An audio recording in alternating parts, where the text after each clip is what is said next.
My name is Maria Johnson. I'm a 47-year-old housewife. When I was 30, I married Lucas, who is 3 years older than me. I have a daughter named Emma, and Lucas has a daughter named Raylan. We started living together with our stepchildren. 2 years into our marriage, my mother-in-law fell down the stairs and hurt her back. Because she required care, we had to start living with my husband's family. That's when my ordeal began. Maria, you're a stay-at-home mom, but you can't even do the housework properly. Your cooking always lacks flavor, and it's unsatisfying. I'd rather not eat than have such food. I thought I was cooking considering your health, ma'am. Since the beginning of our marriage, my mother-in-law seemed to have a poor impression of me. The main reason might be because I only graduated high school. I wasn't from a wealthy family and couldn't afford to go to college. I had no desire to attend college, so after graduating from a vocational high school, I joined a company specializing in web design. However, after getting married, at the insistence of Lucas and my mother-in-law, I became a full-time housewife. Lucas, on the other hand, graduated from a prestigious private university and works at a major IT company. We met through work. Initially, Lucas supported me, but gradually he began to take his mother's side. Hey, the meal I made today was thrown away again. I'm trying to be mindful because your mom is a bit overweight, and the doctor warned she might get diabetes. That's just being meddlesome. Let her eat what she likes. Besides, you're pretty inept. Mom's fed up with your incompetence. That's a harsh way to put it. But it's true, right? This is why I dislike women with only a high school education. And so, Lucas started looking down on me for my education. Then Raylan began to mock me too. Having someone like you, a high school grad, in the house makes me feel stupid. Hey, that's a rude way to talk to your mother. Mother? Who would think of someone like you, a lowlife, as a mother? My only parent is my successful father. Raylan was an excellent student, always maintaining top grades at school. She attended the top girls' school in the state. She consistently ranked in the top 10 throughout high school. And she got admitted to the same prestigious university as Lucas. She commuted to university from home. Meanwhile, Emma was in her final year of middle school. She was also working hard at her studies. One day, amidst my hectic daily life, I collapsed from overwork. I had to be hospitalized, though it was for a short period. When I returned home, Emma was the first to rush to me. Mom, are you okay now? Somehow. But the doctor said not to overdo things. Okay. If there's anything I can do, just let me know. Thanks. You're so kind. Emma had always been eager to help with household chores. But Lucas and Raylan did nothing. Even if I asked for help, I would only get complaints, so I had almost given up. But if things continue this way, I might collapse again. So, I decided to call Lucas and Raylan for a discussion. Seriously, you get hospitalized and waste my money like that? That's no way to talk. I reached my physical limit. Collapsing from housework? You're really getting old. It wasn't just the housework, but also caring for your mom. It was tough, both physically and mentally. That kind of work suits a bottom feeder like you. Caregiving is meant for women at the bottom like you. What is that supposed to mean? As my husband continued to insult me even when I was unwell, my feelings shifted more from anger to disdain. I need you guys to help out a bit now. The doctor said I should rest for a while. What are you talking about? Unlike you, I'm busy every day studying at a prestigious university. But I'm not fully recovered yet, so it's difficult. Then, why not just do nothing? What? If I did that, the house would be a mess. You can't handle it anyway, right? Just leave it be, brainless woman. Then my husband started saying something outrageous. If you can't do it, why not make Emma do it? Let's make her quit high school and become a maid. That sounds like a good idea. What? What are you saying? They began to get excited about the idea of making Emma a maid. Looking at them, my decision became firmer. Fine, I'll take you up on that. What? They were stunned by my words. They didn't seem to understand what I meant. You said I could leave it be, right? Then I'll take Emma and leave this house. You two can get along fine together. Take care of your moms, caregiving yourselves. Then they started laughing, holding their stomachs. They didn't take my statement seriously. Leave? Are you planning to live on the streets with Emma? Don't worry about us. Maybe you should worry about yourselves. Who will do the housework and caregiving when I'm gone? You sure you can talk tough like that? Without Dad, you couldn't survive. Acting all high and mighty, you're just a leech. They seemed to think I couldn't live without my husband's salary. But I knew I could survive without him. Talking with them any longer just made me feel worse, so I ended the conversation and started preparing to leave. I soon talked to Emma about it. We're finally leaving this house. I was fed up with those two, so I'm actually glad. We don't need a father or sister like them. I was worried Emma might hesitate, but she accepted it readily. The next day, I took Emma and went back to my parents' house. I had explained the situation to them long ago, so they were sympathetic. From then on, I spent my days relaxing at my parents' house. The mental stress disappeared once I was away from those three. A few days after leaving, I got a bunch of missed calls from my husband. It was his day off. He probably thought I would come back on the weekend. Impatient with my absence, he lashed out when I answered the phone. As soon as I answered the phone, my husband started yelling at me. Hey! When are you coming back home? Hello? We're not coming back, you know? What are you talking about? Where are you? Our house got a mess because of you. Well, I don't know anything about strangers. Just handle it yourself. We're enjoying our time at my parents' house. Don't joke with me. You're a housewife, so doing the housework is your job, right? I'll forgive you now, so come back home quickly. I don't need your forgiveness. I intend to divorce you. What? Apparently, my husband thought I would come back after a short while. But I had no intention of ever returning to that house. Didn't you see the divorce papers I left in the living room? I want you to file them. Hey, are you serious? That's just a joke, right? Do I look like someone who jokes about such things? I'm serious. I tried to convey my seriousness, but he didn't seem to believe me. What are you talking about? If we divorce, how will you live? You can't support Emma alone, can you? No, I can support Emma by myself.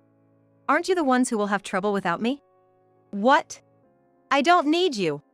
I work and have an income, unlike you. Then who's doing the housework? You can't even take care of your mom's caregiving, can you? You don't know where anything is in the house, nor anything about her medical appointments. That's your job. Just come back home now. I sighed in exasperation at my husband's utter lack of understanding. What's with that attitude? Don't make me angry, or I'll seriously divorce you. I'd welcome a divorce. I left the house intending to divorce. Weren't you the ones who told me to leave it be? I just did as you said. Stop it! We're having a hard time since you left. I didn't realize Mom needed so much care. You left all her care to me, right? She's quite heavy, and it's tough taking her to the bathroom, isn't it? I hurt my back several times until I got used to it and had to visit the hospital. He seemed to have underestimated the severity of his mother's condition. In reality, she couldn't perform basic functions like using the toilet or eating without assistance. And she had become quite overweight due to an unhealthy lifestyle. The doctor even expressed concerns about various lifestyle diseases. How can Mom get better? Isn't it impossible at this point? She doesn't seem interested in managing her weight. If this continues, she'll definitely develop lifestyle diseases. Her weight has made her back problems worse, and it might be best to consider placing her in a care facility. A facility costs money, right? It's better to take care of her at home than waste money. Then you guys figure it out. It's no longer my concern. You're seriously considering divorcing me? That's what I've been saying. There's no benefit for us to continue that life. So how will you live? You're not planning on making Emma work, are you? I would never do something so pitiful. I'll support Emma. Then my husband started laughing mockingly over the phone. How will someone like you support Emma? You've been a leech living off my income until now. A leech, you mean me? Who else would it be? Wait, you didn't know? Know what? I've been working for years. What? My husband sounded dumbfounded. I was at a loss for words that he, living with me, didn't even know I had been working. He really had no interest in me at all.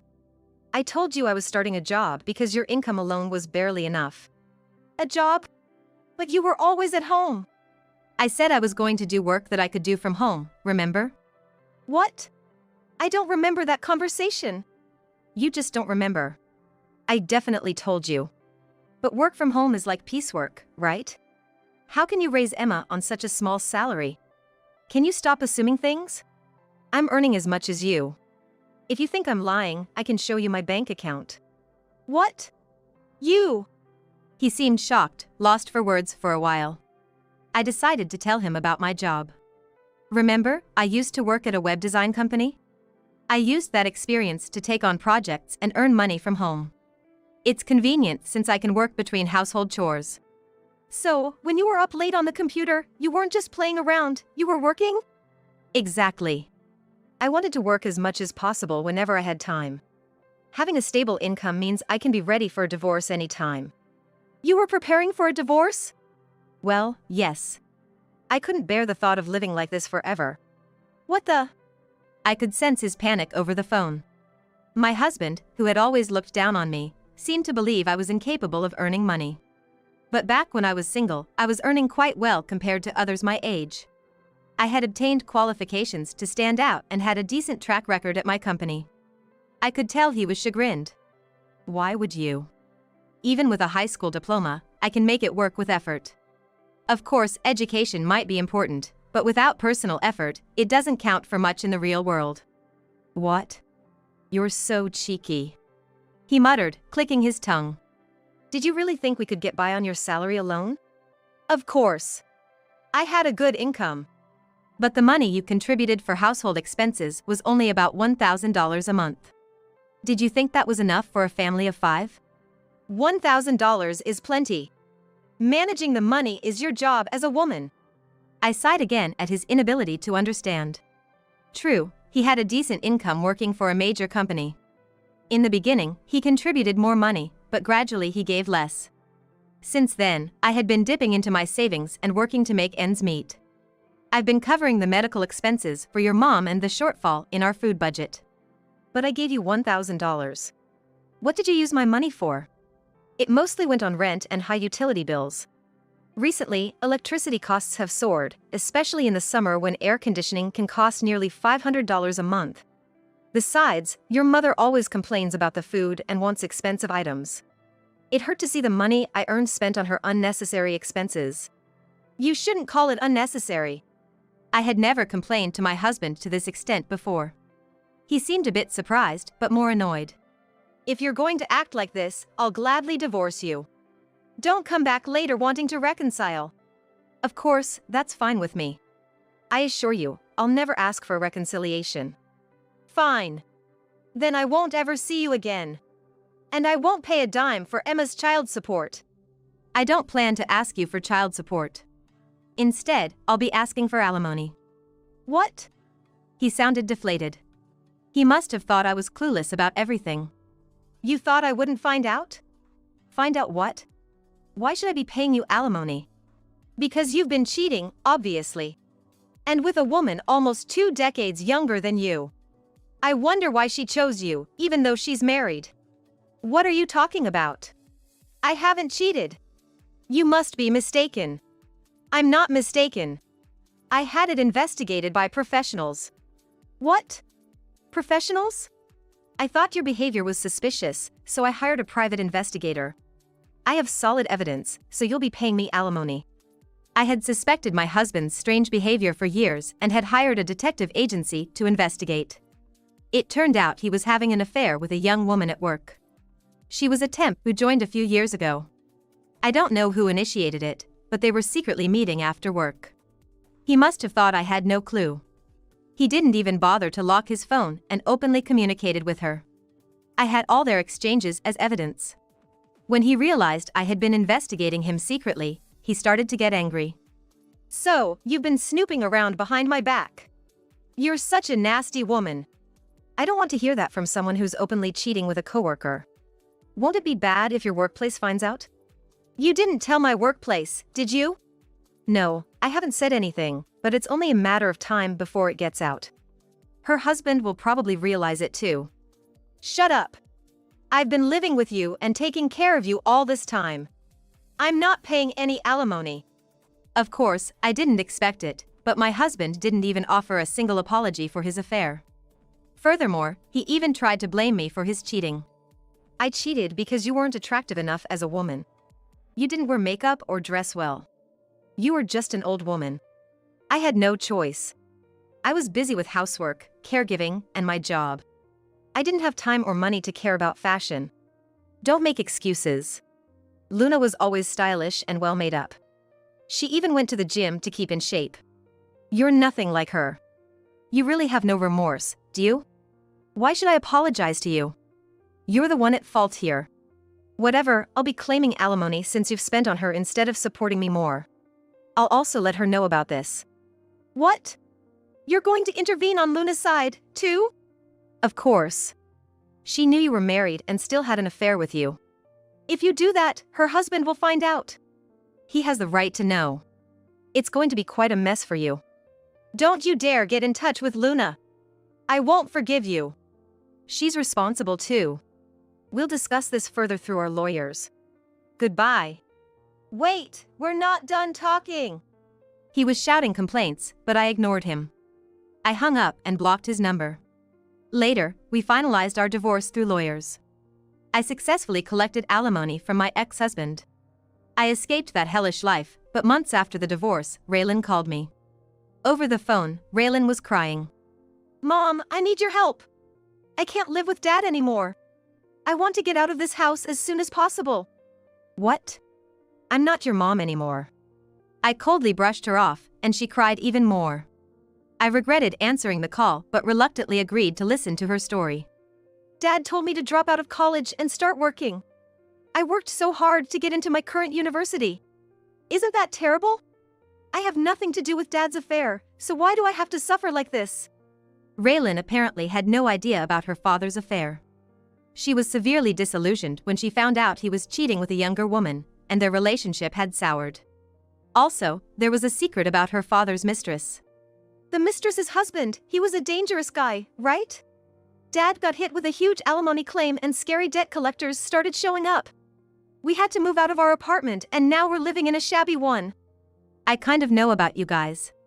Dad goes to work during the day, so I ended up taking care of Grandma. It's affecting my college attendance. If this continues, I'll fail my courses.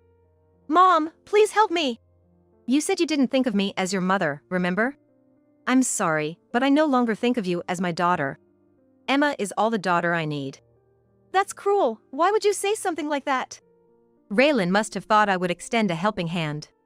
The old me, living with her, would never have abandoned her no matter how badly she treated me. But now, she's a stranger to me. Additionally, after being treated so badly by her all this time, I don't feel obligated to help her. If this goes on, I'll have to drop out and give up on my dreams.